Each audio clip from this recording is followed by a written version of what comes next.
Hi, everybody, and welcome to the Ain't Mythbehavin podcast. There is no new episode this week. We're taking a break for the rest of the summer, and we'll be back with new episodes on September 26th. But just so you don't forget that we exist, and also to put some content out there, and also to remind you that we have a really cool Patreon, we have decided to unlock the Patreon vault and release an episode of our Patreon exclusive sideshow, Ain't Mythbehavin, to you. So this is a full episode of Ain't Mythbehavin, not just like the clips that we put out there sometimes. So please enjoy this episode about the Norse eschatology Ragnarök. We think you'll really like it. And if you do like it, please subscribe to our Patreon. There are new episodes of Ain't Mythbehavin every month, including during this break. So you can check that out. And they're very fun episodes where we flip the script and I tell Anna about some kind of ancient mythology. And this time I'm talking about the ancient myth of Noah from the Old Testament, etc. So yeah, I hope you like it. And please stay subscribed. And if you have a chance to rate, review, this is a good opportunity to catch up on old episodes while we're on vacation, but we will be back with more amazing and miraculous saint content for you on September 26th. Thank you for being such great listeners, and have a great summer and have a blessed day. Bye.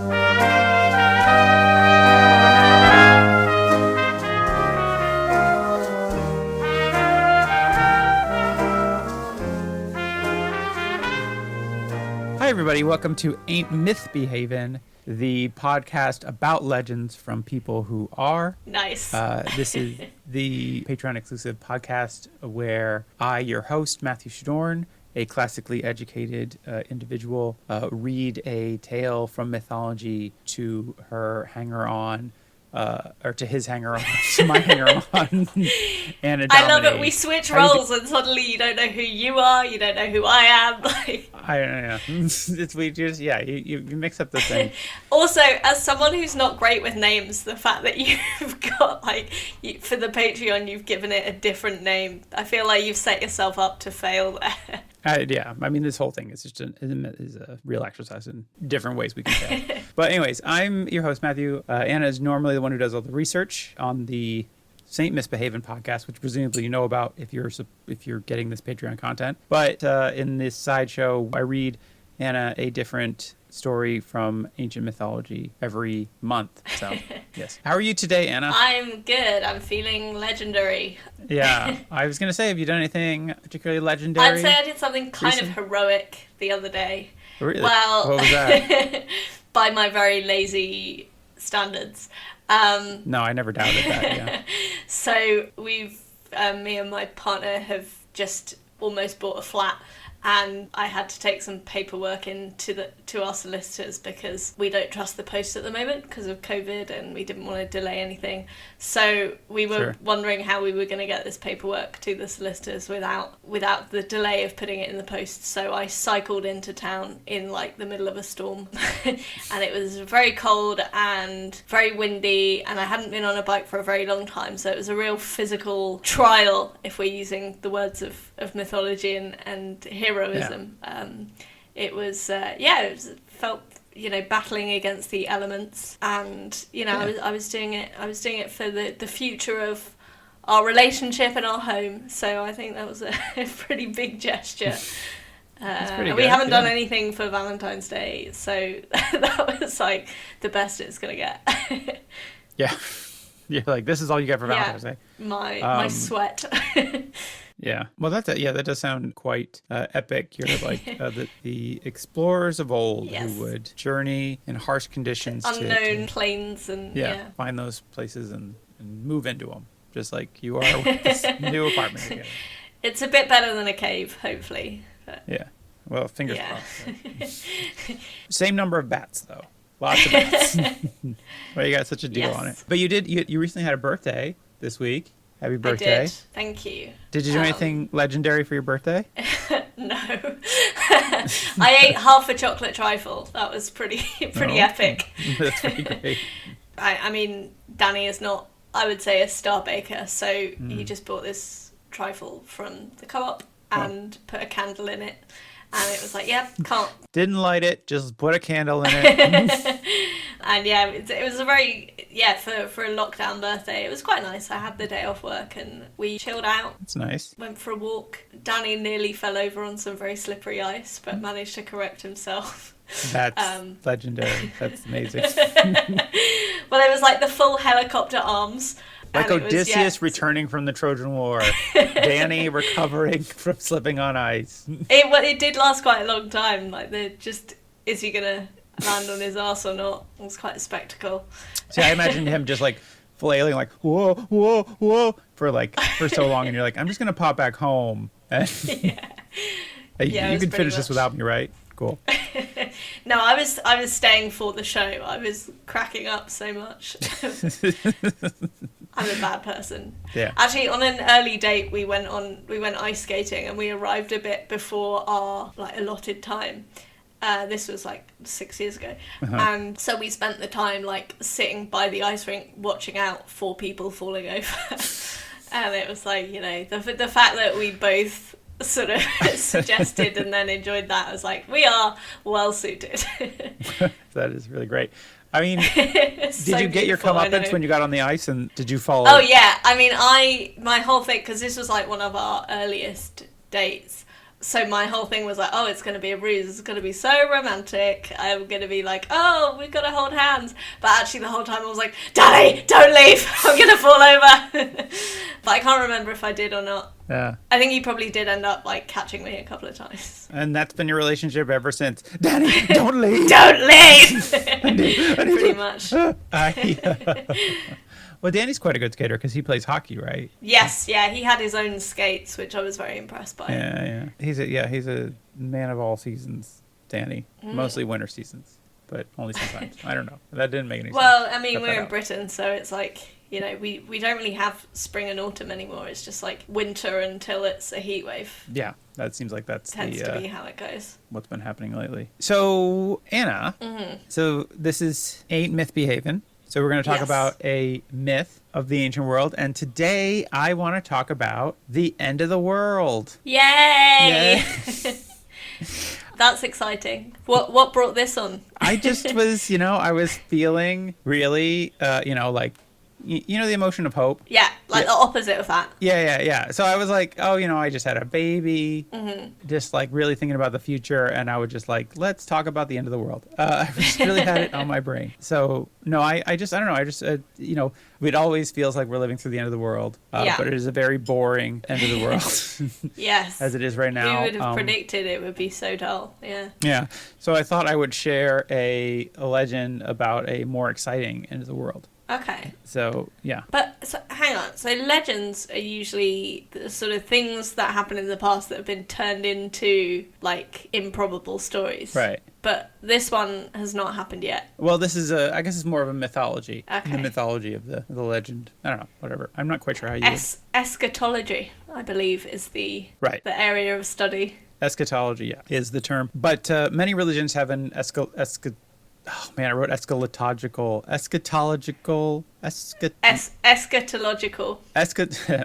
have an You could say eschatological, but that will just sound like you're talking shit. Many religions have an eschatology and a tradition of that. Let's say that. In Islam, the Day of Judgment is preceded by the appearance of the Al-Mashi al-Daji, and followed by the descending of Isa, who is basically Jesus, who will triumph over the false Messiah, or the Antichrist, which will lead to a sequence of events that will end with the sun rising in the west and the beginning of Judgment Day. Wow. Yeah, it's pretty epic. In Hinduism, the end time occurs when Kaliki, the final incarnation of Vishnu, descends atop a white horse and brings an end to the current era. In Buddhism, the Buddha predicted that his teachings would be forgotten 5,000 years after his death, and that would be followed by turmoil and then a new golden age. In case you're worried about that, still won't happen until the year 4,500, somewhere in there.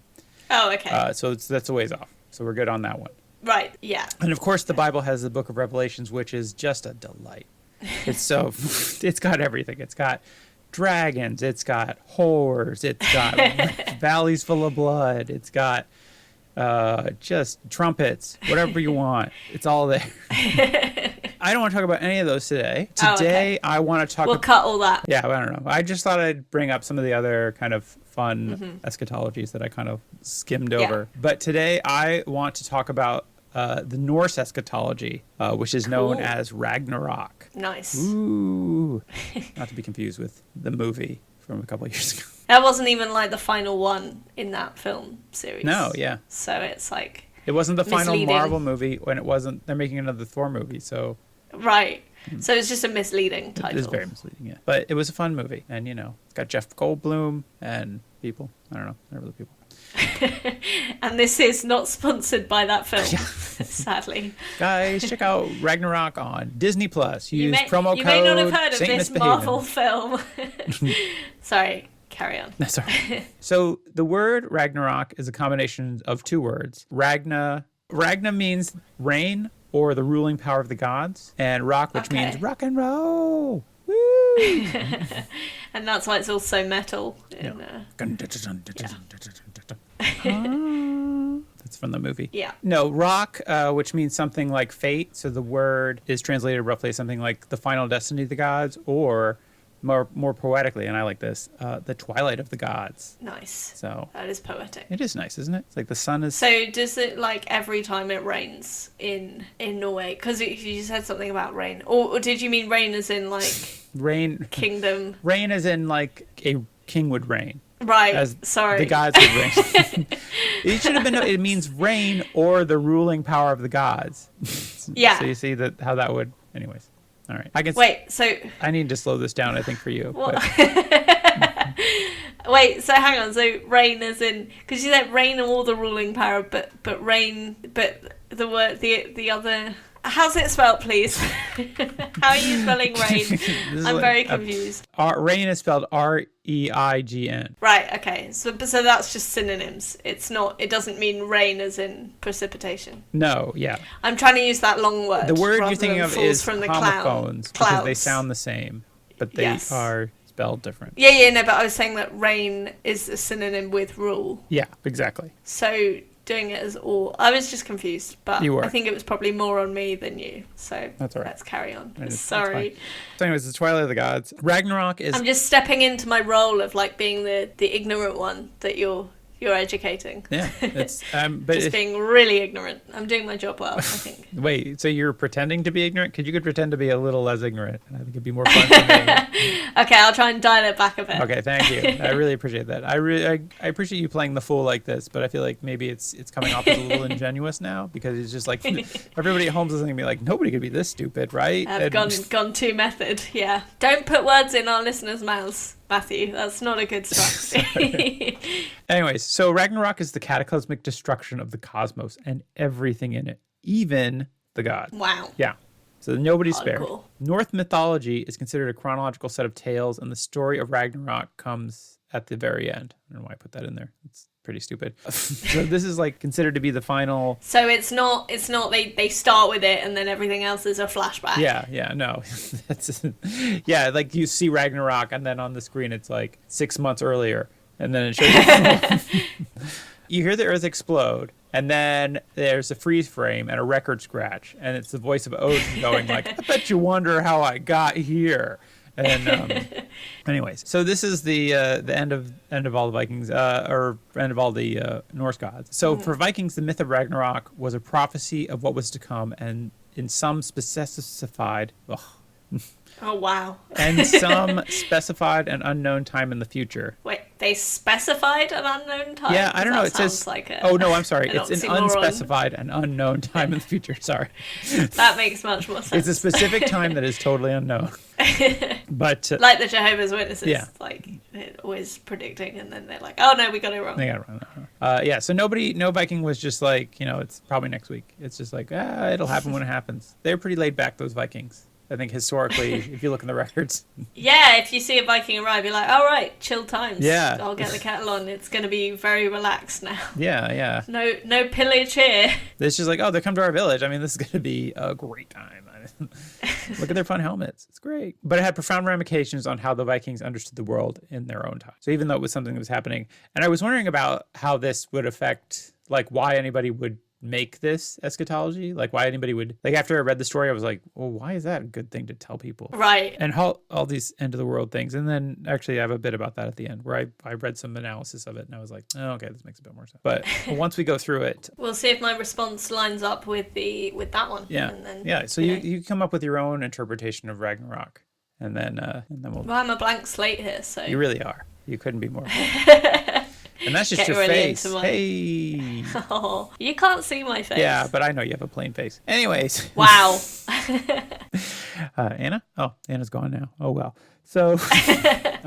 Wait, you can still hear me, can't you? So, someday, whenever the Norns, the inscrutable spinners of fate, decree it. So the Norns are a bunch of women who I think live in the center of the earth, and they create and measure fate for everyone. That's kind. Yeah, well, I guess. Unless they give you a shitty fate. Yes, that's true. I think the Greeks... Yeah, I was going to say it's a bit like the three fates. Yeah. The sisters. Yeah, who do the spinning of fates. But I guess these... I don't think they literally do spinning of fates, but... Maybe that's where spinster comes from. Maybe. Why? Well, like, because a spinster, like, spinning stuff was a job. Yeah. Right? So in those times, if you had a job, that probably meant that you weren't a housewife. Oh, okay. So...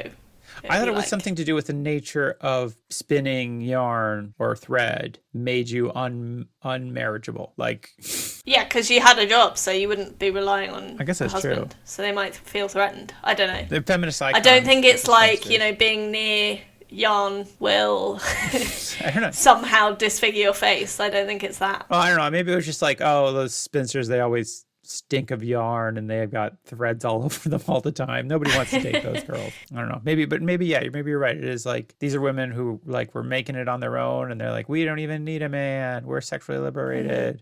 So good for them. I'm just letting you just keep digging. Yeah, it's very entertaining. It's not very nice of you as a co-host. Well, you got to feminist icon and then you kind of backtracked quite a lot, which was a shame. But it was fun for me to watch. Yeah, if I get canceled, the podcast gets canceled, right? You get that right. Oh, yeah. Oh, great. Oh, no, that will mean I don't have any more money coming in. Listen, I think it's only a matter of time. We had over 100 downloads so far. It's pretty good. Nice. Wait, is that that's not per episode? No, it's that's cumulative. over the course of... Wow. All right, we've only been doing it for a month, so... Yeah, okay. It just feels like longer. Small steps. Which is a great advert for the podcast. Yeah. Anyways, so when the fates decree it, there shall become a great winter. In Norse, it is Fimbulwinter. Well, I think that's the Nice. the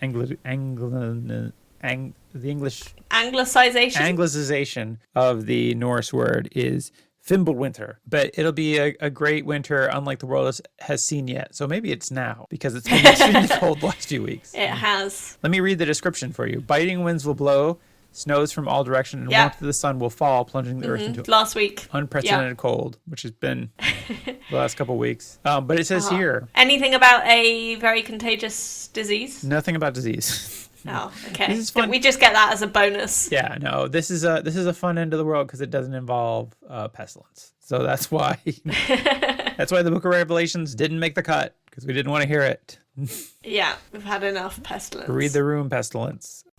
But the winter shall last the length of 3 normal winters. Oh my God. With no summers in between. So I'm not sure if that means, like, if a normal winter is 3 months, that means it lasts 9 months, or if it lasts for 3 years. Right, because it's the space between winters. Yeah, I wasn't quite clear on that. But it's like no summers in between, so presumably it's going to be for 3 years. So there'll be like a 3-year winter where it's very cold. What if there's like a warm snap? Does that mean we have to then, get rid of our end of the world plans and start again? Or is it like more climate based rather than weather based? Yeah, I think it's more climate based. It's more like a Okay. So pretty much, I mean, with what we've done with global warming, we've pretty much disproven a Norse mythology, which I think was the goal to begin with global warming. So I guess we could stop now, right? Please? Please, yeah. Anybody out there who's just being like, those Norse gods are fake and I'll prove it by putting CO2 into the atmosphere. You did it. Yeah, well, there's that. They want to build a coal power plant in England, somewhere, I think in Cumbria. Yeah, don't know what the justification is, but yeah. Tory government. Just being, evil in every possible way. Yeah. Why do something useful when you can do something shitty? Yeah. Oh my god. Yesterday, talking of shitty evil people. Sorry, this isn't relevant to the end. Maybe it isn't relevant to the end of the world. I saw an article and the headline was like, 23-year-old mum has 10 children with millionaire husband, right? So naturally I had to read this article and it was horrifying. It was like, this 23-year-old married to a man whose age was not stated other than the fact that he was much older, because of course. Sure. And she's had one child naturally, and all the others are through surrogates. And they're all like 10 babies had with surrogates, and they're all the same. All the babies are the same age. Why? And so it's basically, I don't know. It's like, I have so much money, I'm going to create a human farm. And like, all the comments on this article, I shouldn't have read the comments, but all of them were like, fair play, they're doing what they want with their own money. At least they're not benefit scroungers. And it's like, what is wrong with this country? Oh, it was horrifying. Man, yeah, I feel like everybody else was like clicking on there and being like, no, this is probably somebody on some kind of welfare thing. Like, yeah. That's horrible. Sorry, I don't know why that was right. Oh, because it was kind of Tory, that whole... Yeah. Well, at least they're not better. And then it's like, those children are going to suffer so much just from, like, the lack of parental attention that you can get if you have 10 babies at the same time. Right. Like, it just, ugh. But yeah, the takeaway for some people was, well, at least they're not poor. Like, what the fuck? Oh, no. This is why we're in trouble. People are like, well, if they're rich, they must be doing the right thing, right? Otherwise, they wouldn't be right, rich. Exactly. Now, in fairness, I feel like it's kind of a crazy thing to do, but then at the same time, it's just like, it seems like kind of a fun, crazy thing to do. Well, I don't know. I feel like, that it's going to be expensive enough to pay for that much surrogate, because it's like, I think it's like €7,000 per child just to get someone else to carry it. Wait, somebody will carry your child for €7,000? In Georgia. Oh, in Georgia. Not the US. Yeah. Okay. The other Georgia. Yeah, I know. I think it was something like that. You could probably get a similar rate in parts of Georgia. But it's like, not just feeding them, but imagine how much that's going to cost in therapy, like, later on. Sure. Because I feel like the one she gave birth to is probably always going to be, like, the favorite amongst them. Yeah. But then, I mean, they're rich, right? So I imagine rich people don't really interact with their children anyways. True. They mostly do that through servants. I mean, I was thinking, like, we just had one baby, and some friends came over today and, like, brought us food. They're in our support bubble, so it's fine. Disclaimer. Yeah, sorry, I'm not. I was silently very judging you until you said that. So. No, they were like they've been our ride to the hospital, and so they're just basically in our support bubble now. So they. Nice. And they came over today and they brought us some food, and then they like kept cleaning our house, like doing dishes and stuff, and I was like, wow. I was like, stop doing this. It's really annoying. I could get used to this. But then after that, I was like, man, that kitchen has not been this clean in months. It's like, not even like. And the baby's only 2 weeks old. 2 weeks old. And so there's nothing to do with the baby. But I was just like, oh, I get it now. If we had like servants, then you could really just manage a kid so much better. Man, becoming a parent really does make you a Tory, doesn't it? Yeah, you're like, everybody should have servants. I need some wage slaves to do my bidding for me.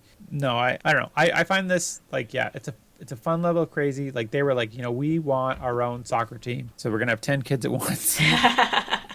That's a nice justification for it. I feel like something a lot more sinister is going on. Probably. But who knows? They're just organ farming. Like I imagine that the older guy, the husband. It turns out he doesn't have like a kidney, and he's just trying to get as many matches as possible. He's like, I know I'm going to need a kidney, a pancreas, a large intestine. So I'm just going to need, I can't get everything from one kid. So I'm going to need multiple kids. Well, so do you think he's just going to get like all kids' intestines and sew them together? Oh man, that's awful. Oh man. Maybe he needed bone marrow. He's like, I need bone marrow. I can't risk having a kid and it not being a match. So if I have 10 kids. Hedging your bets. That's what you got to think about. Enough about this. This is nothing to do with what we're talking about. Wait, so you mean that the 23-year-old mum of 11 doesn't appear in Norse eschatology? No. Wait, it was 11? I thought it was 10 kids. It's 10 kids and then the kid she had? This is insane. right. Yeah, so she actually had the first kid before she met the husband. Oh. And then, decided to have 10 more. And apparently they're not stopping. They're going to have more. Sure, why not? I don't know. She's a now threat you're starting to the planet, really. That must be it. Yeah. They can't leave because they'll be materially dependent on them. Yeah. No, well, yes, that's how children work. But it's like the laziest cult because it's like you don't even have to go to the effort of recruiting people. I mean, I think that feels like the part of the there. cult that I really Would enjoy. That I would hate. I hate meeting new people. Right. So like if I could just have a cult like ready made. So this is your plan for when you're rich now. You're going to get servants and then you're going to start a human farm. Maybe. You heard it here first. Yeah. Keep an eye out for my human farm. Please keep contributing to the Patreon, guys, so I can start my human farm. It definitely won't go towards a human farm. Yeah. No, it definitely will. I'm giving... No, Matt, it won't, okay? It won't. Yeah. Wink. I get it.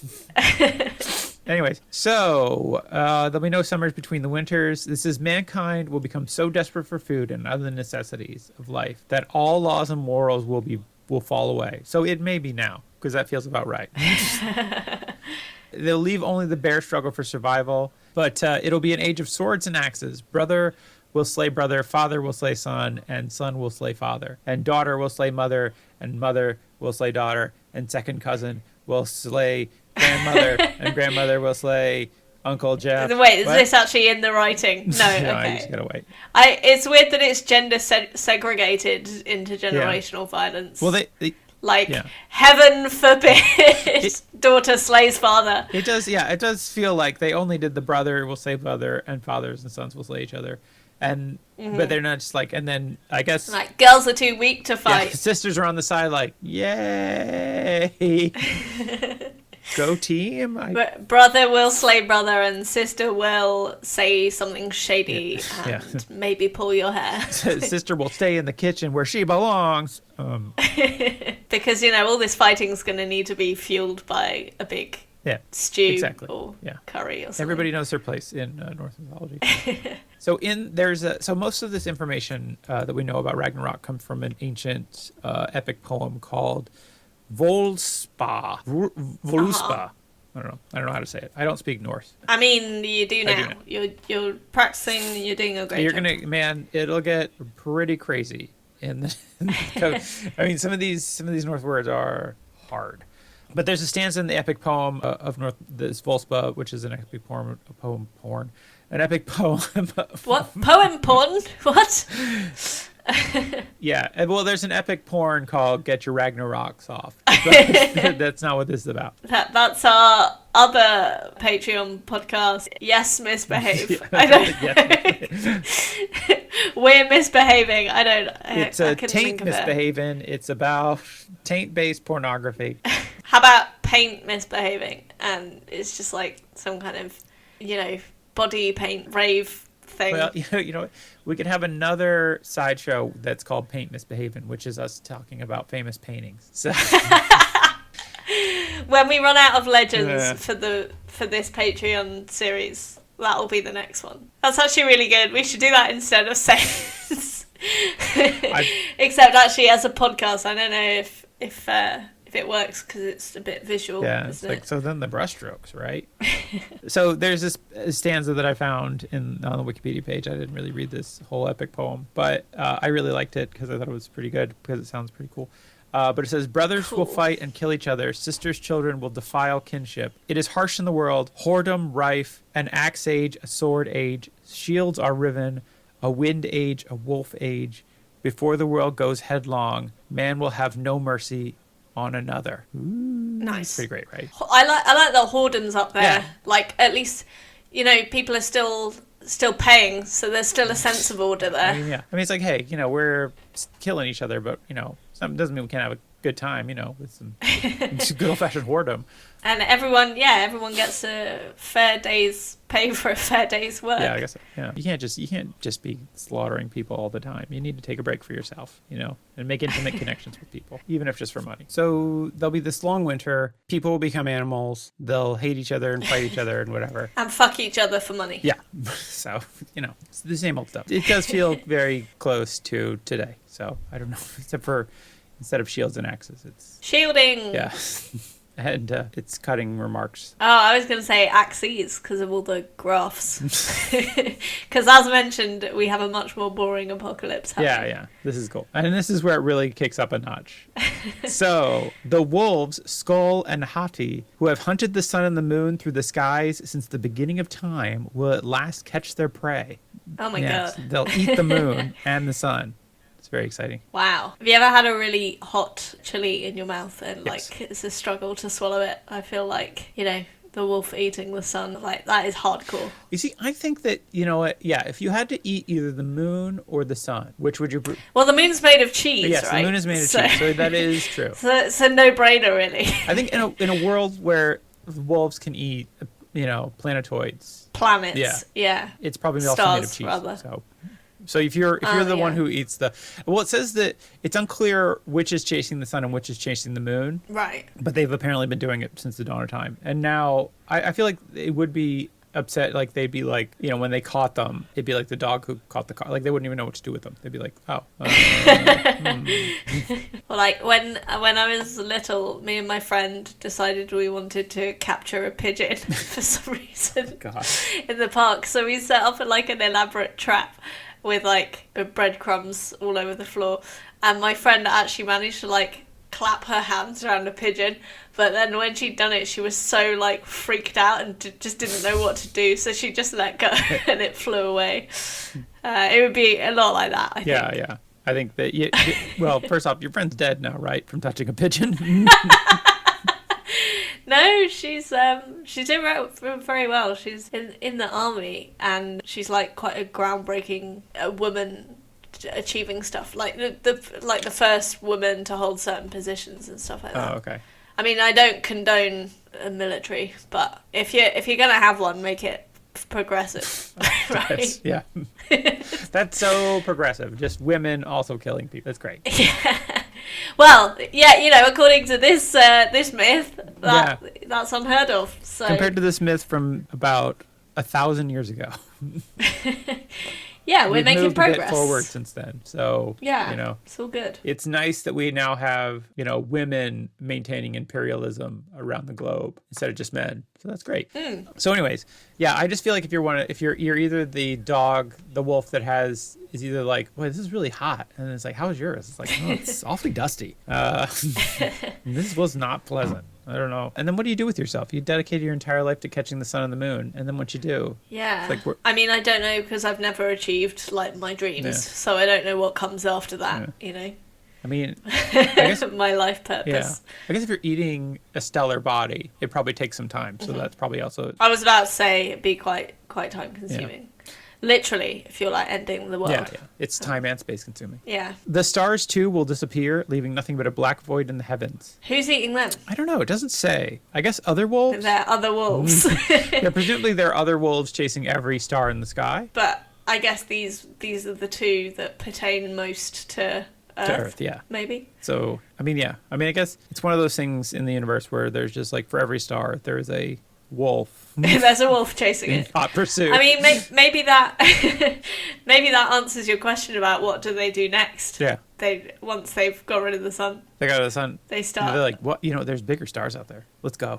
Well, it's like when you first like complete a boss on a video game, it doesn't take as long to get to the next one because you're kind of better at the game now. So they've spent their whole lives chasing the sun.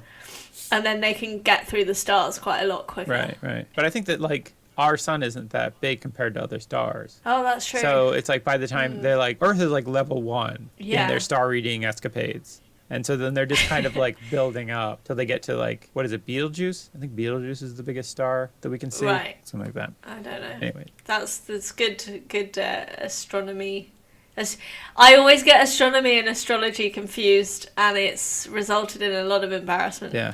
But, you can turn into our new sideshow, Astro Mythbehavin. Oh, God. Where we talk about different parts of astrology. No, astronomy. Or astronomy. Either one. It's a mix. Either one. Tune in each week to find out which it is. This week we're either talking about the planet Mars or the sign Capricorn. We don't know. Anyways. You should. I mean, I think it would be very on brand for you to have a podcast where you just pitch ideas for other podcasts. That is the kind of a... That was Sarah's pitch for me for like, I was like trying to convince Sarah to do a podcast, and it was this one, wasn't it? And she turned you down, and that's why I'm here. Yeah. After hounding her for long enough, she was just like, I was just like, you're just never gonna do this, are you? And she's like, no. I was like, fine, I'll get Anna, and then you'll be sorry. But then I was like, well, what's your ideas? I was trying to get her ideas, and she's like, you should do a QED podcast where every week it's a different idea. And I was like, that sounds like a lot of work. It's a bit too much work. I'll do it. Yeah, and if Matt Shadorn says it sounds like too much work, then you know it's going to be insane because I need to get better established, and then once I get my podcasting studio up and running with my staff, what you need to do is start a human farm, and then find some way to monetize the children, and then you'll have enough to fund like an unlimited number of podcasts. You know, I'm glad you brought this back up again, because here's the thing. Do you think if you have 10 surrogates, like you get some kind of group discount? That may be why you did it. Just like, well, I was only going to do 6, but it's like just as cheap to do 10, so why not? Probably. Anyways, it feels so ethically wrong. I don't know if there's the ethics of it. It's so bad. Do seem like, the more I think about it, the more horrible it feels like. The idea of just like using someone else's body to have your child, like it just, I mean, I understand if you can't biologically have children, but that's clearly not the issue in this case. It's that you biologically can't have 10 children, and so now you. It's an important distinction. People are like, I've always wanted to have a baby, and this lady's walking around like, I've always wanted to have 10 I've always babies. wanted to have 10 babies, but not push them out. Yeah, it just the idea of like just using, and when it's something like that where it's like you're paying a lot of money, you know, there's like a coercive element there as well. I think it feels very like the power imbalance between people and between nations feels really gross. So. Yeah.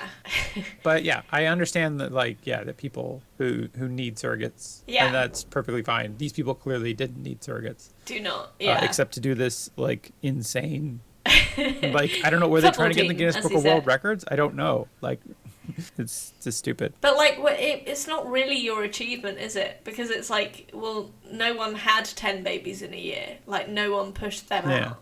Like, because it was all different women pushing them out. And and it's like, hey man, if you want to have 10 babies, put in the work and seduce 10 women, all right?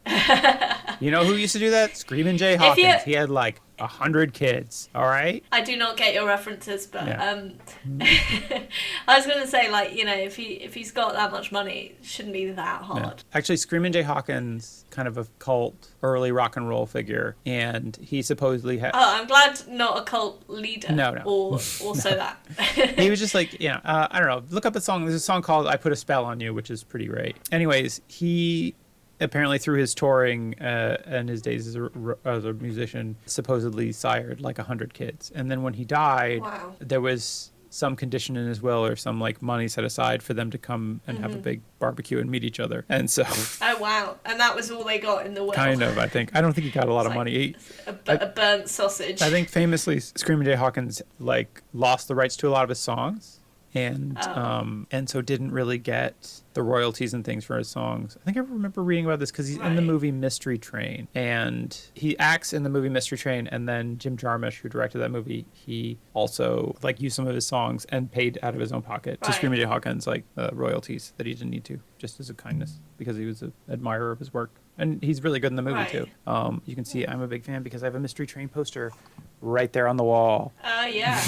I can see it. I can confirm to our listeners. Yeah, it's a great movie. Check it out, Mystery Train. Which does not sponsor this podcast. Okay, so here's where our first hurdle of the evening comes, because I have to pronounce the name of the great tree that holds the cosmos together. And we should get some kind of jingle for like pronunciation challenge. Here comes that. He can't pronounce things. It's really sad. You'd think a man with this difficult to pronounce last name would make a point of being good at pronouncing names, but I'm not.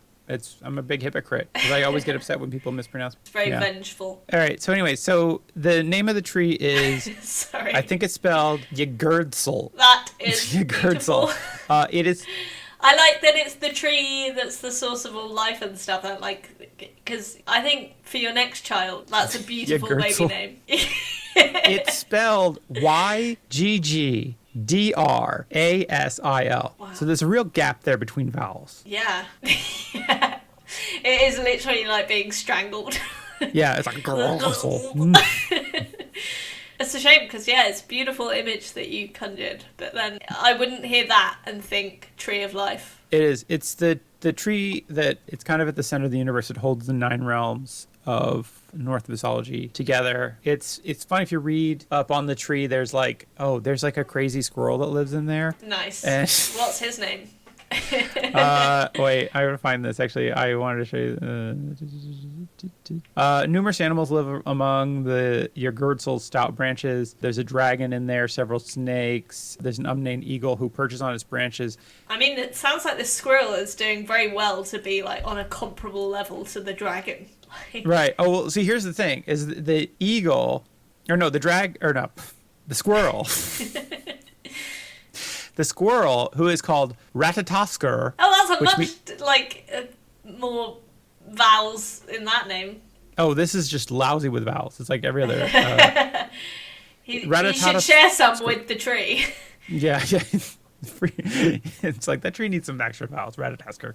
It apparently means drill tooth. Nice. So here's what Ratatoskr does in the world tree.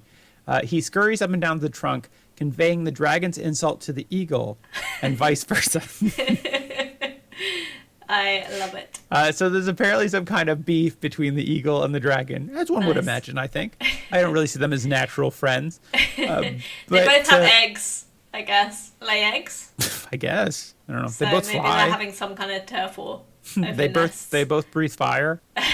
You'd think they'd have a lot in common, but I guess not. So he's kind of the opposite of a diplomat, just sassing on their behalf. Ratatoskr just lives for the drama, and he's just going up there. He's like, "Did you hear what that fucking dragon said about you?" He was making fun of your bald patch all day. It's like, I'm not really bald. It's just those feathers are white. It's like, and then he's like running down to the dragon and being like, the eagle said you smell like sulfur. And it's like, it's a condition. I would say more like the scaly skin would be more of a condition, but yeah, it's all in there. Yeah. No, he's just coming along and like stoking up drama, stirring the pot with his little squirrely. So he's basically like teeth. Norse Twitter. He's doing no good in the world. Anyway, stirring shit up. Does he have another job other than conveying these insults? I mean, that feels like a full-time job because the dragon lives in the roots and the eagle lives up in the tree, up in the branches. I don't think I said the dragon lives in the roots, but the dragon lives in the root. And the tree is the center of the cosmos. It's basically like the spine of the cosmos. So it's probably pretty big. So each trip's probably taking a bit of time. Okay, so basically Ratatoskr is just like a professional athlete. He's got to be super fit to be scurrying back and forth the whole time. Yeah. I mean, or squirrel fit. I don't know. Squirrel seem to fit, I guess. I suppose so. They the distance they more exercise than I've done in the last month probably. So, but I mean, like, why is that his job? Like, what is the point? Everybody's like, gonna have is a there job, some kind of like, does it bring harmony to the universe to have the eagle and the dragon being pissed off with each other? Yeah, well, if they're mad at each other, then they're not mad at us. Setting right? fire to everything. Yeah, fair enough. So anyways, so the tree will tremble and all the trees and even the mountains will fall to the ground at this point. Including this? Yeah, because you mess with this tree. Because it's, well, see, because it's the mighty tree. So Yggdrasil's... That was different to the last time. I don't know, whatever. We'll just say the world tree. Is the tree whose trunk rises to the geographical center of the Norse spiritual cosmos. The rest of the cosmos, including the 9 worlds, is arrayed around it and held together by its branches and roots, which connect the various parts of the cosmos to one another. Because of this, the well-being of the cosmos depends on the well-being of Yggdrasil. Right, and all trees. Very important lesson. So you're like, hey, Matt... These 9 realms, what are these all about? I was actually going to say, what are the 9 realms? So. Yeah, well, all right. Well, now it's too late. Now you seem like you're just saying Now I that. seem curious. I'm sorry. That's all right. So there's Midgard, which is the world of humanity. So it's basically Earth. There's Asgard. Oh my god. Yes, Asgard is the other one. Point Great. for me. Oh, you know all 9, so why don't you go ahead and name them? No, that's it. You should have let me figure out the 2, and then you could have taken it from there. That's all right. That would have seemed more generous of you, I think. So wait, what is Asgard? It's just I just know Loki. So yeah, it's the world of the Aesir tribes of gods and goddesses, which is different from Vanaheim, which is and Valhalla. I bet is one. No? It's not. Oh fuck! You shouldn't have let me get so confident. Yeah, I don't know why you came in so hot on that. There's the Vanaheim, which is the Vanir tribe of gods and goddesses. I don't know the difference between these tribes. That's not something I looked up. Oh, sorry. Well, shame on you. Yeah, there's Jotunheim, which for some reason word is the only word of these 9 realms that word did not say is spelled incorrectly. So right. So anyways. Should be more common knowledge than we assume. But that is the world of the giants. Giant squirrels, or just what kind of giants? Squirrels? Yeah, giant squirrels, probably giant everything. I imagine everything's just really big there. So is it the biggest realm, or does it just have less stuff in it? Maybe, I don't know. Who's to say? I think it's either a very empty realm, so everybody can get really big, or it is a very big realm. Or maybe it's like a regular sized realm and everybody's really cramped. Squashed, yeah. Let's hope it's not that. But Jotunheim is the world of the giants. Niflheim is the primordial world of ice. That's funny because it sounds kind of cute. Yeah, it does. Niflheim. Is it all the Niffles live there? You little Niflheimer. Niffling along. Just being but cute. That's the icy one. Yeah, it's not pleasant there. Contrary to what the name would suggest. Perhaps even less pleasant. Adorableheim. Yeah. Cuteheim. Muspelheim is the primordial world of fire. Oh. Yeah. Presumably they're not next to those realms. Maybe. That wouldn't really work. They were next to each other on the list, so I assume they're near each other. Oh. So, Alfheim, which is the home where of the elves live? Oh, I thought it was Elfheim. No. Alfheim. Alfheim is home of the elves. Yes, you're right. Really? Yes. Wait, I can't tell if you're taking the piss or not. No. It's spelled Alfheim with an A. But it's actually Elfheim. Great. Yeah. So that's good. So elf in Norse is Alf. Yeah. We've learnt some more language. You know I love to be teaching language on this podcast. Like Flesh Out. So this will go among the greatest hits. So, and then, let's see, there's Svartalheim. Where the Svartals live, yep. Yeah, the Svartals live, yeah. That's home of the dwarves. And then the last one is just hell. Okay. Which is different from primordial fire. Yeah, no, I guess it's different than the fire area. I think their idea of hell was different. Oh, okay. I heard that in hot places, hell is a really hot place, and in cold places, hell is a really cold, because people who are overexposed to like extreme heat, that is then their idea of hell. Oh. I can't remember where I read that. What were you about to say about this hell though? Just that it's the land of the dead, and it is the world of the eponymous god. Oh. So hell is the Norse god of the dead. So that makes it sound like there's no heaven. It does, but somehow Valhalla works into this in ways I do not understand. Okay, so it's not a realm. It's somewhere. I think it's like I think it's more like part of Asgard. It's more of a hall than it is an actual like section. It's just like, oh, you go to live with the gods in this great place if you are worthy. So I guess if you're like a really cool Viking, you get to go to Valhalla, and then if you're anybody else, you just go into this kind of miserable hell dimension, Nice. Which doesn't seem all that great. Are there any specific punishment? The only specific punishment I know of in hell is the one that was given to Loki. Oh. He was he was chained in hell with the serpent above his face. Above him. And the serpent was like really in a bad mood because he'd been talking to the squirrel. Yeah. It's like, this squirrel said some real mean shit about you, Loki. And the serpent drips poison into his eye, and he can't move because he's chained down. But his wife stands above him with a bowl and catches the poison. So it doesn't go into his eyes. So it doesn't go into his eyes, but when the bowl fills up, she has to step away to pour it out. And when she does, the poison falls in his eye. Why? Oh, I see. Right. And he screams, and when he moves, it causes her fit. It's a very protracted drawn out way of punishing him. Yeah, you know, like, the gods, they got... You sometimes get poison in your eyes and that causes you to scream, which causes earthquakes. But other times, your wife's just standing there with a bowl. Yeah, just bored. I don't know what she did to deserve this. Yeah. I couldn't find anything bad about her. She was just a very devoted wife. Maybe right. Just because... So, like, presumably her hell was, you know, being married to him yeah, in the I guess first so. place. Isn't that all marriages? Anyways. So, yeah, those are the 9 realms. They're all in for some shit. Mm-hmm. As the world tree starts to shake, the chain that has been holding back the monstrous wolf, Fenrir, will snap. Wait, what's he gonna eat? Are we about to Well, find this out? We'll get to it. He eats some stuff. Okay. Well, actually, what he does is he runs along the ground, and he opens his jaws so wide that the You should never the bottom, open your mouth too wide when you're running. That's what. yeah, just you want to get everything you can in there.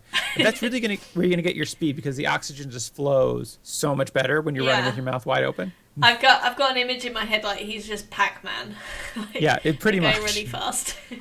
Well, it says that his jaw, like, one touches the ground, the bottom jaw touches the ground, and the upper jaw touches the sky. Wow. And he He's just really consumes hungry. everything in his path. Okay, so it is Pac-Man. Pretty much, yeah. He'll run free. And then Jormungand, which is the mighty serpent who dwells at the bottom of the ocean and encircles the land, which means encircles the earth, basically. Yeah. Because they didn't know that the earth was round. But if he's encircling it, that means it is round, right? Right, but they think that but a globe. Yeah, they don't think it's a globe, right? Got ya. They think it's like a piece of land surrounded by an endless ocean, right? Or whatever. Jormungand is like a snake eating its own tail, like he's biting his own tail, like what's called an Ouroboros, right? And so what will happen is when he becomes disturbed, he will let go of his own tail. He becomes That's what's keeping him in Serb. check, is him holding onto his own tail. So when he lets go of the tail, then he will then come up on Earth. He'll rise from the depths and spill the sea over all the Earth when he makes landfall. So it'll cause massive flooding. Yeah. So I should also say that both Fenrir and Jormungand and the goddess Hel are all children of Loki. Okay. They're all Loki's children. So hang on. So we got the fighting. That's right. Brother, what starts this off? The fates. The fates just say, like, today's the day. So fates say today's the day. So one day the fates just roll into their office, and you know what? They're like, you know what? It's go today's time. The day. Mm-hmm. It's time to go to Ragnarok. Okay, push the button. Or spin the wheel, I guess. And then... or flip the switch. Or pull the lever. It's just a or big... send the message. Or drop the anchor. Yeah, whatever. Yeah. So they let's say spin the wheel, because they're spinning. And then everyone starts fighting and fucking whoring. Well, then... So the thing... Okay. So the sequence of events is... Yeah, sorry, because it's been a long time. It's all right. Yeah, we've been at this for a while, and we got a lot right off the side. So I'm just trying to... Let's just have a mid-episode recap. Yeah.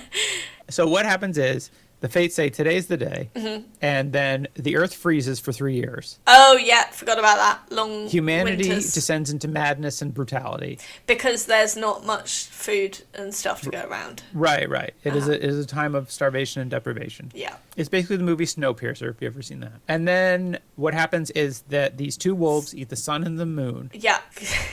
And then all the stars in the sky. Yeah. And then the world tree, your Yggdrasil, starts to shake. Does it start to break because the sun's not there anymore and trees need sunlight? Maybe it's just like the disturbance of so much of the world being... Right. Got ya. Yeah. Or it's just all kind of happening at once. Yeah. And because this is starting correlation is not necessarily causation in this. Yeah. So as the tree starts to shake, it causes massive destruction on Earth. Yeah. It releases Fenrir. Yeah. Yeah. The wolf and Jormungand the dragon, or the mighty serpent. Okay. Yeah. Okay. Cool. Got ya. Okay. And then shit starts to really kick off. Oh God, we've only just begun. I see. Yeah. So then what happens? So the convulsions will shake the ship Nagflur, which means nail ship. That doesn't sound like free from its moorings. This. Who built it? It sounds like an accident waiting to happen. Well, I'll tell you who built it. The ship, which is made of the fingernails and toenails of dead men and women. Oh my God. Yeah. So did this come about? Did someone come and harvest all of them from everyone killing each other. I guess so, yeah. I guess when you get to hell, they're like, welcome to hell. If you could just get in that Put your line. hand in the de-fingernailing machine. Yeah, where somebody's going to come here and trim your fingernails in Oh here. my god, that has sent shivers down my spine. You know what? I think that's tough, but then I really feel bad for the guy Who has to do it? well, no, who has to then take those fingernails and somehow like glue them into a ship. Can you imagine him meeting the squirrel? And the squirrel's like, what do you do? And he's like, I have to collect dead people's fingers and toenails and then make them into a boat. What do you do? And he's like, I just get to stir the pot and wind people up and cause fights. Yeah. Seems really unfair. I just transfer mean messages between an eagle and a dragon. It's yeah. I feel like that guy really got the short straw there. Yeah. I think it's probably a lot of people, but yeah. Oh, okay. Is that better or worse? Would you rather be the squirrel or the guy making the nail? Definitely the squirrel. The squirrel, yeah. I mean, yeah, the squirrel's got a way better gig. I meant I don't know if it's worse that it would be many people rather than one guy doing it, because then the misery is just spread further. Yeah, I think that if you are the people who have to, like, it'd probably be better. There's probably one guy who's really into handling fingernails. But I doubt there's more than two, right? They put out a notice like, wanted, someone who loves fingernails. Yeah, we have the perfect job for you. Some guy who was in his apartment with just jars and jars of fingernails lining the walls. And then like he's been searching the want ads for years. Finally his number was called. Yeah. It's like one wall is jars of fingernails and toenails. The other wall is just ships and bottles. And he's like, if there was some way I could marry these my two hobbies. Loves. What's this notice in the paper? Oh my god. Today's my luckiest day. Oh god. Anyways, so are there pictures of this boat? Because when you first said the boat of nails, I thought you just meant like, screws. No. That would have been unpleasant, but at least not really disgusting as well. Would you rather sail on a ship made of rusty nails or human fingernails? Oh my god. Why? I thought we were friends. Why would you ever ask me this? I think probably rusty nails, because I know where rust comes from, whereas I wouldn't know where all those fingernails came from. Clean the nails before they. I don't think they would, because if the whole purpose is like punitive, then why would they bother doing that? Here's a thought: what color do you think that the nail ship is? Oh my god. Like kind of yellowy, browny green. Oh, see, I thought it would be closer to like a white. Oh, like a ghost ship. Yeah, like a ghosty ship. I think you're too optimistic about how much time they're spending cleaning these nails. I think they're going to be really disgusting. I think this guy loves hints of red toenails. He loves nails, right? Fingers and toes. He's putting the work in to like make them look real nice before he puts them on his ship. Polishes them. Yeah, I that logic that has a certain sense to it, I think. Yeah.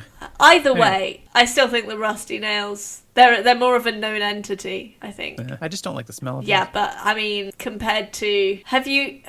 This is going to sound very strange.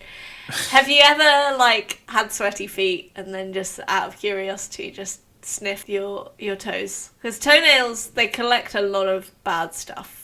Sometimes. That's weird. If you don't specifically clean them, like, it can get pretty gross pretty quickly, I think. Okay. This is pure conjecture, sure. I guess so. All right. Anyways, I gotta move on. Okay, yeah, please. So the ship, now freed from its moorings, will sail easily over the flooded earth, and its crew will be an army of giants. The forces of Oh my god, how many fingernails? Jesus. This is a big ship. I feel like the ship has been building. They've been building the ship in hell for for all the the years of the earth. From the first person that died. Yeah, they took their fingernails. Oh my god. Yeah, they've been building for them. Oh. So they will bring the forces of chaos and destruction with them, and its captain will be none other than Loki, traitor to the gods. Oh, showed up again. Yeah, he will have broken free of the chains in which the gods have bound him. Oh, okay, but can he see? Because of all the acid that's been going in his eyes. I think it's fine. I mean, this is like the thing with godly punishment. Yeah, I guess they're like, the torture is that it's repetitive, but you're It's already like, dead, so I guess you can kind of regenerate stuff. It's like Prometheus. So the way Prometheus in Greek mythology is punished for stealing fire from the gods. Close. He's tied to a rock and a bird pecks out his liver. Liver, yes. Not And then eyes. his liver just regrows. Right, to have it done Every again. day. And then every day the bird comes and pecks out his liver again. So Loki's on the ship. He's got a bunch of giants. Meanwhile, Fenrir, the wolf. Fenrir the wolf, with fire blazing from its mouth and nostrils, will run across the earth, its lower jaw on the ground and its upper jaw against the top of the sky. Oh, we talked about this already. Devouring everything in its path. Wait, yeah, I didn't realise there was fire coming out of him as well.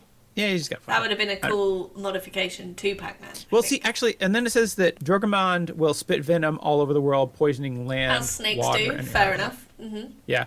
But see, another thing I'd read said that half the world will burn. Like, Fafnir will basically burn half the world. Yeah.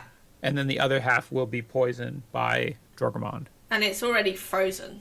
So, like... Yeah, I don't know what it... Yeah, so, like, Fafnir's just getting a mouthful of ice. I think, actually, the people who are on the people who are on the burning half of the earth, they're probably like, well, thank God. Yeah. At least I'll be a little bit warm before I die. Also, I like the idea that Fenrir is, like, eating everything, and then the snake puts poison on it, and he's like, ugh! Just, not that, ugh! Keep it on your half. Anyways, it's like they've ordered a pizza, and Fafnir wants half fire. And Drogamond's like, well, can we get poison on the pizza? And he's like, we'll get poison on your half of the pizza. And then, it never works like that. There's always a bit of overlap. You always get a little bleed over. It's never good. Don't be an asshole who gets half a pizza. Anyways, so the dome of the sky will be split, and from the crack shall emerge the fire giants from Muspelheim. Ah, yes. Yeah. So now we're dealing with fire giants. Oh my Not God. just regular giants on a nail ship. So are they giants on fire, or giants made of fire, or giants who are really good at making fires? All three? Some are born great, some achieve greatness. So the leader of the fire giants is a dude named Surt, and with a flaming sword brighter than the sun, Anna. Well, that's lucky, because we don't have a sun anymore. Yeah, we don't have a sun. So everybody's probably like, oh, thank God Surt showed up. So they will march across the Bifrost, which is the rainbow bridge to Asgard, which is the home of the gods. Yeah. And the bridge will break and fall behind them. Okay. So it's like one of those, like, you see in films or whatever, bridge collapsing and they charge, so it's like catching up with them, but they just make it across in time, kind of thing. Yeah. Okay. Pretty much, yeah. Cool. It's a good metaphor for everything. Yeah, just for life. If you have to run fast enough, or your mistakes you'll fall. Yeah, or like if you're not speedy enough, you might get captured and made to bear children for what for a millionaire. Anyways, so it says anonymous. I don't think it does. Oh my God, I need to learn how to pronounce things. An ominous horn blast will ring out. This will be Hemdale, the divine sentry, blowing the Gjallar horn. So this starts with a G and then a J. That's how this word starts. But J, isn't that yeah? So can it be Gjallar horn? Gjallar horn? Yeah. Yeah. So the Gjallar horn will announce the arrival of the moment the gods have feared. So, but like, because there's a lot of like people who are kind of into eschatology, like, want to bring about the end of the world, or like nerdy about it or whatever. Yeah. Could you say that if these kind of people get really excited, they have the Gjallar horn? I tried. You tried. Okay. I appreciate you trying. I thought we should make one joke. It's too late in the podcast to start trying. Okay. Well, it can't be said that I didn't try. I appreciate it. So, this is the moment the gods have feared. The gods will decide to go to battle, even though they know... Hang on. What? So they've seen everything else that's happened. Right. And they're like, oh, it's fine. And it's like, oh, shit, the trumpet's gone off. Yeah, well, yeah. We feared this might happen. They're like, weren't there a lot more stars yesterday? And more suns? Yeah, I guess they're like, okay, well, now shit's really going down. They're like, everything's fine unless Hemdale blows the horn. It's like it's not over till the fat lady sings. Yeah. It's like until the horn gets Until blown. Heimdall blows the horn. That's what it used to be before. Yeah. That's fact. There's a fact there. Historical fact. Yeah, before Christianity took over. So the moment they've been dreading happens, the gods will decide to battle, even though they know what the prophecies have foretold concerning the outcome of the clash. Oh, well, that's not a very good motivation, is it? Yeah. Well, they're going to be fighting losing battle. Yeah, so they know they're going to die, but they do it anyways. So they will arm themselves and meet their enemies on a battlefield called Vigrid, which translates to the plain where battle surges. Well, that's an appropriate place for it to be, isn't it? Yeah, it's like, wait, why did we name this place the plain the battle surges? It's like, I don't know. Oh, nothing. It'll be fine. We're going to have a picnic there. Yeah. Anyways, Odin will fight Fenrir, and by his side will be the Einherjar. But yeah, and by his side will be the Einherjar, a host of chosen human warriors whom he has kept in Valhalla for just this moment. So they've been training all this time. Yeah, or drinking or whatever. My understanding of Valhalla is that's why they're gonna lose. Drunk or hungover, right? That was my understanding of Valhalla. Is it was just like a place where you go and basically it's an endless buffet. And mead flows and whatever. But anyways, yeah. Sounds pretty good. Apparently, yeah, you get the best fighters on Earth. They go to Valhalla, and now at the end of times, they rise up and help fight. So it's like a brawl, really. Yeah. No, it sounds pretty epic. So you can see this is pretty cool. Odin and the champions of men will fight more valiantly than anyone has ever fought before. Even though they're drunk. Yeah, they will also fight more drunkenly than anyone has ever drunk. But it will not be enough. Fenrir will swallow Odin and his men. So he does have a very big mouth. He does have a big. I mean, it touches the ground and the sky. And the ground's not that impressive, but the sky is. Then one of Odin's sons, Vidar, don't know, burning with rage, will charge the beast and avenge his father. Really? I feel like all those men and his father fell to this wolf, and he's like, no, I can do it. Yeah, it's like Odin, who is the king of the gods, who's basically like Zeus or Jupiter. You know, he's like the most powerful god, presumably. He also had all the best fighters on Earth. Got them drunk. They were pretty buzzed, but nonetheless, they were very good at what they did. And then they all got eaten by this wolf. And then Vidir's like, I've got a plan. He's like, I'm gonna get it. I'm gonna take a run at this. So did he succeed? Well, let me tell you. Thank you. Please do. So he charges the beast. On one of his feet will be the shoe that has been crafted for this very purpose. Why does he only get one? Well, no, it's just like one of the shoes. I assume he's got another shoe, but the other one is also the special shoe. The shoe is special because it has been made from all the scraps of leather that human shoemakers have ever discarded. So that is pretty special. I guess so. It must be quite thick. That's my thing. It's like I think he's just got like one regular shoe and then one giant big thick shoe. It's like it's this massive. It's just basically a ball of leather that surrounds his foot and kind of goes up to his calf. Like it just goes up to the knee. I feel like it would serve him better if it were made into two shoes, because then they'd both be a slightly more manageable size in that case. It would be. I just love the idea of some guy running with one regular shoe and then a giant. Yeah, he'd be so weighed down. And then a ball of leather on his leg, his other leg. Oh man. Anyway. So does he kick him with the shoe? Well, what he does. That's how he gets him. Let me see what he says. What he does is he will use the shoe to hold open the monster's mouth. Oh, smart. And then he will stab the sword. Is it? Wait, so hang on. So this shoe is it's not just a ball that goes up to his calf. It can reach between the ground and the top of the sky. Apparently, I don't know. Presumably. It does. Yeah, it says it holds open his mouth. I don't. Is it? Well, no, but it must at least be taller than him, because if presumably the plan is he's going to wedge the wolf's mouth open with the shoe. Yeah. While he gets on with fighting, so it's got to be big enough that it'll keep the two jaws stuck, like far enough apart that he can't just get eaten. It is unclear how big Fenrir is, because he's presumably bigger than a regular wolf. He's like a giant wolf. Yeah. But I feel like he just kind of changes in scale, or it's maybe the gods are bigger. I don't know. Whatever. Yeah, that's a good point. You can't get bogged down in scale issues.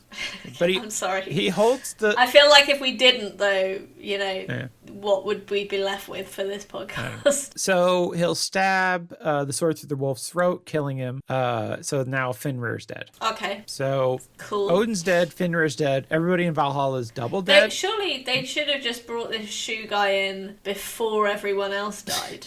Because especially since they know that he's got this special shoe for this purpose. Yeah. It's like, why isn't that plan A? He just uses it a bit late. Yeah, but I guess things have to happen the way they happen. It's all fate, Anna. You don't understand fate. Okay, but it sounds like then... Okay, I thought these fate ladies were cool, but that sounds like a bit of a stupid idea. Yeah. They should have thought that through better. I want to be supporting other women, building up my sisters, but it doesn't sound like they thought that through properly. Right. Let's see what else. Oh, so Hemdale, who's the guardian of the Rainbow Bridge, and Loki will kill each other. Like mutual simultaneous stabbing. Something like that, yeah. So that'll put an end to Loki's trickery, but it will also cost the gods one of their best warriors. Oh. The god Freyr and the giant Surt will also fight each other and die. So Surt's out of the question. Okay. And also Freyr, who I didn't look up, so let's move on. Oh. And then you're probably like, where's Thor in all this? Thor's the guy I knew. Uh-huh. So Thor will fight Jorgamon.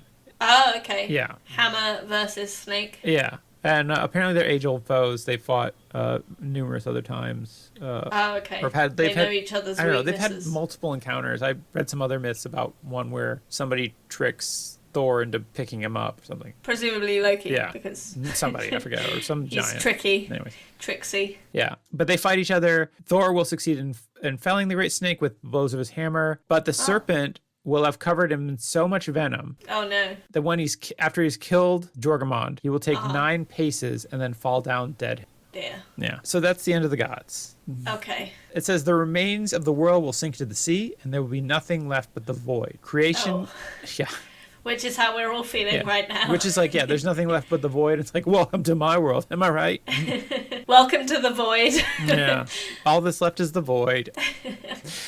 Let me see. Creation, all that has occurred since, will be completely undone as if it never happened. So, some say this is the end of the tale. Oh. But others hold that a new world, green and beautiful, will rise out of the water. Okay. Vidir and a few of the other gods will survive the downfall of the old world and will live... Wait, was Vidir the shoe guy? Vidir's the shoe guy. He's the god of shoes. I should have looked up who Vidir is in the pantheon of Norse gods. Now I kind of... Well, he was the son of Odin. Yeah, he was the son of Odin, but... And a collector of leather. Yeah. What happened to the boat? Did it sink after the battle? I guess it was part of the battle. It doesn't actually say what happened to the Vidar. So Vidar and a few other gods will survive. They'll survive the downfall of the old world and live joyously in the new one. A man and a woman, Leif and Leifsadar. Oh, well, they're well matched. Yeah. They have similar names, so that's cute. That's handy. I don't know. Yeah. Do you know anybody who has like similar... Their couple name could be Leifsadar, and that would encompass both of their names. Yeah, but mostly they're just the one. I don't know. I've never really known anybody who had like a couple that had the same name. I knew a Justin and a Justine. Oh. That's pretty wild. Yeah. Like, do you think if you met someone and you were called Justin and they were called Justine and you had a date and it was like mediocre, you might make just more of an effort just so you had a memorable couple name situation? Yeah, I mean... Make it work. Or would you just kind of be like, oh, okay, well, I don't want to live with that, so never mind. Yeah, fair enough. Or if you met somebody who was pretty cool and you're like, and what's your name, Justine? Oh, okay, well, this was fun. So for you, it would just be like, yeah, no, that doesn't matter if they're a nice person. If I met somebody named Matilda, right? Mm-hmm. So we were like Matt and Matilda. Yeah. Like, that sounds terrible, right? Yes. I don't know. I haven't thought about it that much. But what are they called? Leif and Leifsadir. Yeah. Was it? Anyways, so a man and a woman, Leif and Leifsadir, will have hidden themselves away from the cataclysm. Which one's which? Is the man Leif and the woman's Leifsadir? Yes. Yeah. So is it like Leif and like Leifess? Pretty much, yeah. I think that's kind of it. Apparently, Leif means life, and Leifsadir means striving after life. And those are the two genders. Yeah, that's pretty much it. It says they'll have hidden themselves away in a place called the Wood of Hodemir and will come out and populate the lush land in which they find themselves. A new son, the daughter of the previous one. Right. So. Oh, I see. Son. Got it. No. What? No. No, as in, like, because you said a new sun, and you just said about populating, so I was confused. Oh, but no. I see. Yeah. The new celestial body, the sun. Yeah. So the son, who apparently was a woman and gave birth to another son, who was also a just before she got eaten. Before she got eaten. Where was it hiding? I don't know. But anyways, it'll be the daughter of the previous one will rise in the sky, and all of this will be presided over a new almighty ruler. Can I just say, Leaf and Lucidir populating the whole planet by themselves? Do you think they used a surrogate? Probably not. I don't think that was really an option for them, because it was only just the two of them, right? Yeah. Well, I thought you said there might be others surviving as well. Some gods, but these are the only humans who survived. Oh, got you. Yeah. Okay, fair enough. So their task is much more lady that I read about. Yeah. So the question then becomes, like, what was the point of all of this? Right? Like, why would you write this story? Like, if you're a Viking, why would you give a shit about the story? Because it feels very nihilistic, right?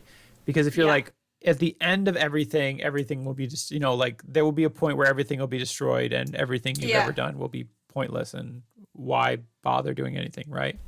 Yes, like it feels... that would be my reaction. So the theory is that in addition to being a prophecy about the future, it revealed much about the underlying nature of the world along the way. Oh, okay. So the myth served as a pragmatic model for human action. So for the Vikings, the tale didn't produce hopelessness as much as inspiration and invigoration. Just as the gods will die one day, so will each individual human.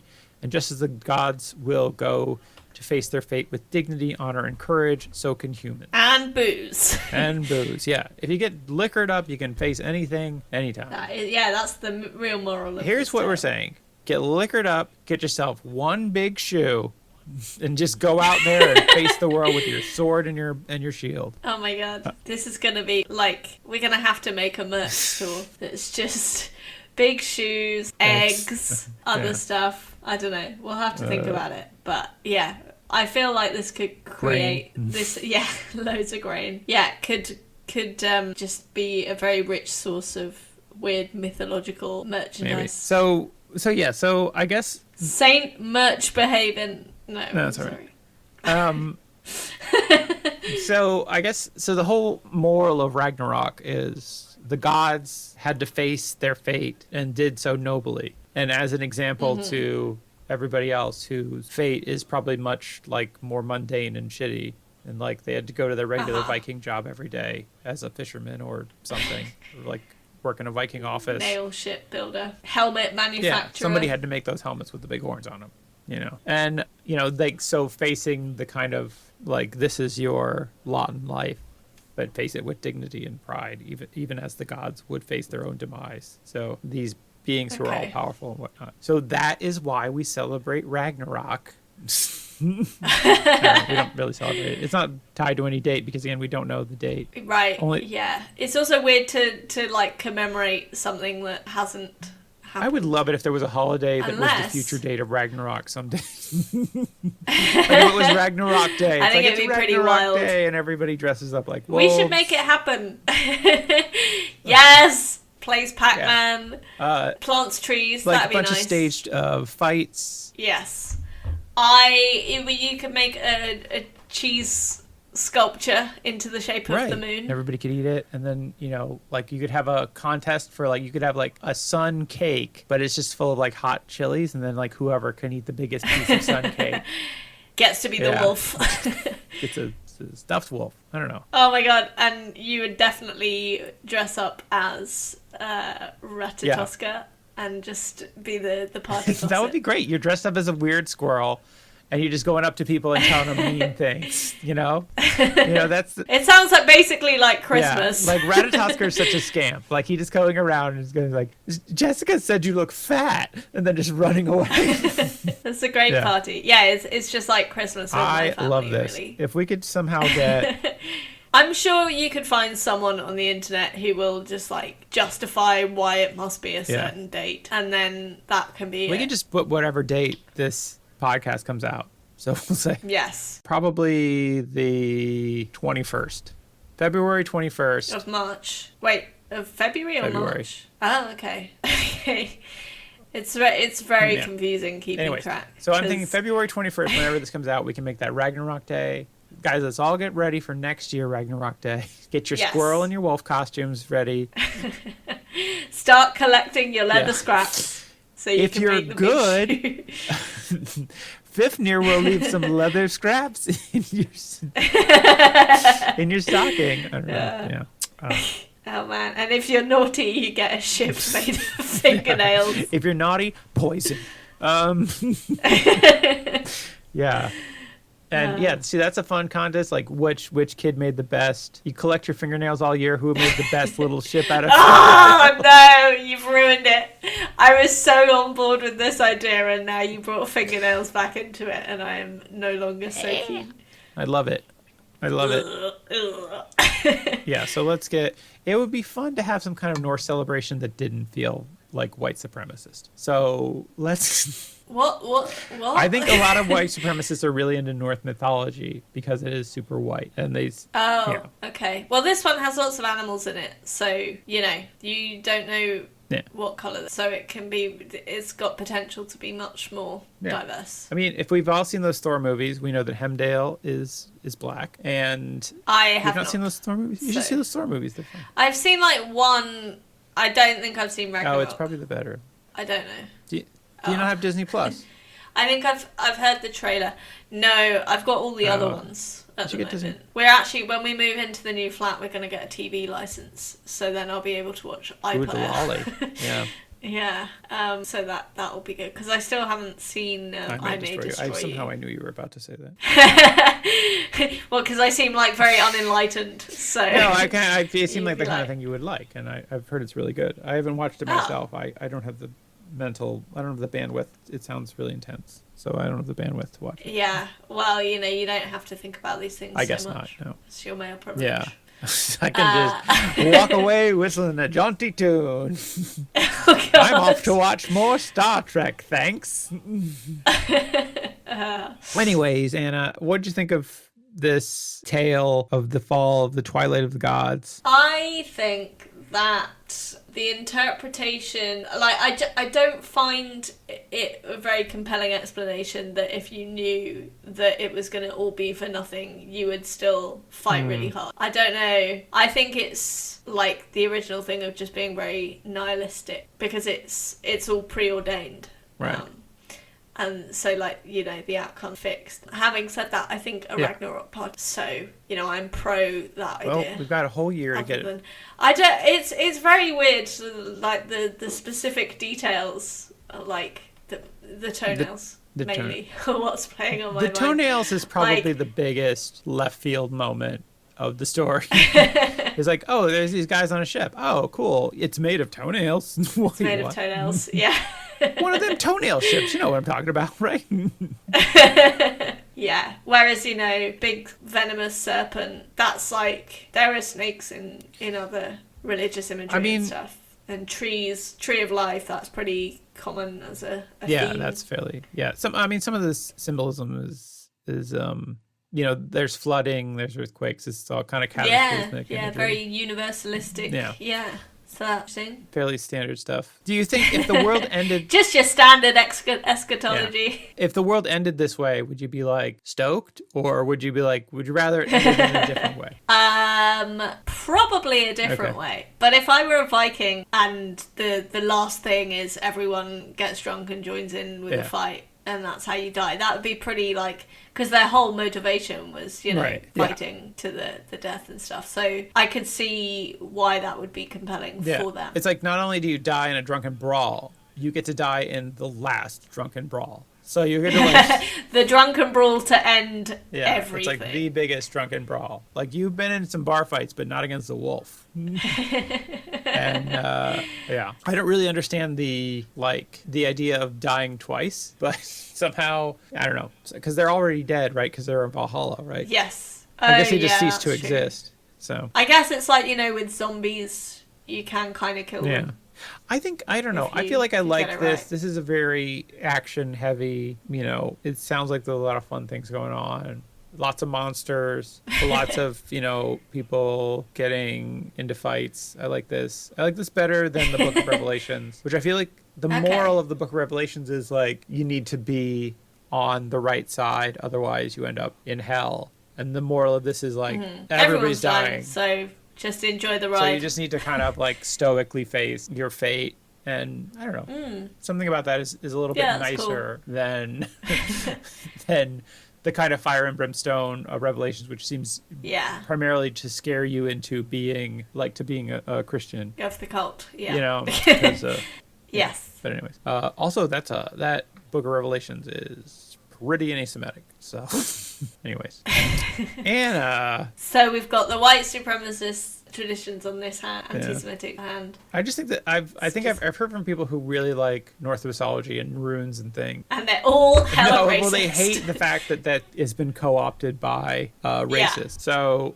Or fair. That they're really into it and they are like, and they're like, come on. So we should have a anti-racism Ragnarok party. It's all cultures, all people are invited to a Ragnarok party. Yes. That is what's happening. So keep an eye out. 2022. It's going to be massive because, who knows how long this vaccine rollout's going to take. Maybe this is going to be the first event since the pandemic, and we're all just going to go we're going to have our crazy Ragnarok party. You can dress like the squirrel if you want. No, I feel like you want to be the squirrel. No, I don't really want. I don't know. I feel like I kind of want to be the dragon, the big serpent. No, I want to be the guy with the one big foot. Start working on that shoe. Wait, but you're a vegetarian. Oh, yeah. You can't go around collecting leather scraps. I guess if it's scraps, you're not fueling the demand. I think I'm just going to make my big shoe out of duct tape. I'm going to get like a bunch of rolls of duct tape and I'm just going to start wrapping them around my leg. Wait, this is so weird because Danny, for our house move, Danny ordered a shipment of duct tape and we have like more duct tape than we could ever need. So I'll sell it to you so you can make your shoe. And this is what I'm going to do. I'm going to just get an old shoe and I'm going to start wrapping layers and layers of duct tape on it until I have like the lower part of my leg is just a giant duct tape sphere. and that's what it's going to be. And and then you can be this squirrel. Wait, so you're doing it around your foot so you won't actually be able to take it off once you start it'll have to be surgically removed. So you're going to be really embarrassing when you start taking Tavish to nursery. Well, yeah. I think that it's what it'll be is here's the Ragnarok party, right? We're gonna have a good time. Everybody's gonna dress up. You dress up like a Viking, your favorite Norse god or favorite monster from Norse mythology. It's gonna or animal. It's gonna be a lot of mead and like beer. It's only going to be... And a pizza that's half poison and half some fire. of them will be poisoned, but not all of them. It's going to be, I'm a vegetarian, but people are going to have big turkey legs, which I imagine is what Vikings eat. I think that... Actually, I went to the Oxford Beer Festival, like the first time I went. That beer festival and no one subsequently had this like table that sold like these big beer. Like they were like... Big beer. Big beer. They were like horns that you could drink out of. They were like big drinking horns. So it was like a cow's horn that they'd hollowed out into a drinking vessel. Oh my word. Yeah, anyways. So that's what we're going to have at the Ragnarok party. Yes, okay. I'll start as soon as I move house, I'll start making drink horns out of paper mache. Yeah, or, we just get flagons. See if you can get us a deal on, like, bulk flagons. Deal on flagons. Anyways, Anna, it's been a pleasure. It has. It's made me look forward to death. Yay! No, it hasn't. It's been fun. Yes. And look forward to our epic, in all senses of the word, party that we're going to have. Mark your calendars. 21/2/2022. Yes. Well done for remembering the correct way of doing dates there. Yes, thank you. And free entry to all our Patreon subscribers. Yeah, to so this let party, us know you're coming. So. And if you're not a Patreon subscriber, you won't know this is happening. So. Well, except they'll tell their friends, obviously. Yeah, tell your friends. You can invite all your friends. And they have to charge pay. them a minimum cover charge. It's going to be great. Yeah, it's going to be epic. Bye, Anna. Bye. Thanks for having me.